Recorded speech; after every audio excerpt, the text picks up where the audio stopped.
కామారెడ్డిపట్నంలో నిన్న సాయంత్రం 6:49 ప్రాంతంలో కొన్ని సెకన్ల పాటు భూమి కంపించింది. పట్టణంలోని సిరిసిల్ల రోడ్, అశోక్ నగర్ కాలనీ, మున్సిపల్లో విలీన గ్రామాలైన టేక్రియల్, దేవునపల్లి భూమా కంపించింది. ఇక అదేవిధంగా పట్టణంలోని ఇంద్రానగర్, రాజీవ్ నగర్, జేపీఎన్ రోడ్ ప్రాంతాల్లో 5 సెకన్ల పాటు భూమి కంపించిందని ప్రజలు తెలిపారు. అదేవిధంగా మాచారెడ్డి మండలం సోమారంపేట గ్రామంలో స్వల్ప భూకంపం సంభవించినట్లుగా గ్రామస్తులు తెలిపారు. భారీ శబ్దాలు వచ్చినట్లు స్థానికులు తెలిపారు.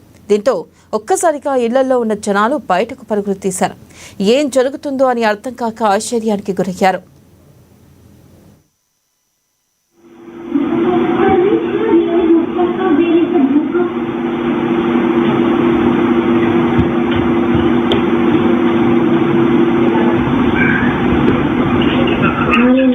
ఈరోజు సాయంత్రం 6:49 ప్రాంతంలో ఆఫీస్ నుంచి వచ్చి ఇంట్లో కూర్చోగా భూమి కంపించినట్టుగా అనిపించింది. 15 సెకండ్ల పాటు భూమి కంపించింది. ఏ విధంగానైతే రోడ్ రోలర్ ఇంటి పక్క నుంచి పోతుంటో భూమి అంతా వైబ్రేట్ అవుతుందో ఆ విధంగా అనిపించింది. వెంటనే మా యొక్క కుటుంబ సభ్యులను అలర్ట్ చేసి, మా యొక్క పిల్లల్ని అందరూ అలర్ట్ చేసి వెంబటి ఇంట్లో నుంచి బయటకు రావడం జరిగింది. అదేవిధంగా కాలనీలోని మిగతా యొక్క ప్రజలను కూడా అలర్ట్ చేయడం జరిగింది. అలాగే కామారెడ్డిలో ఉన్న వేరే మా బంధువులకు కూడా ఫోన్ చేస్తే వాళ్ళకు కూడా అలాగే అనిపించింది అని తెలియజేశారు. సిరిసిల్లలో కూడా మా యొక్క బంధువులకు ఫోన్ చేస్తే అక్కడ కూడా వాళ్ళకు భూమి కంపించినట్టుగా తెలిసింది.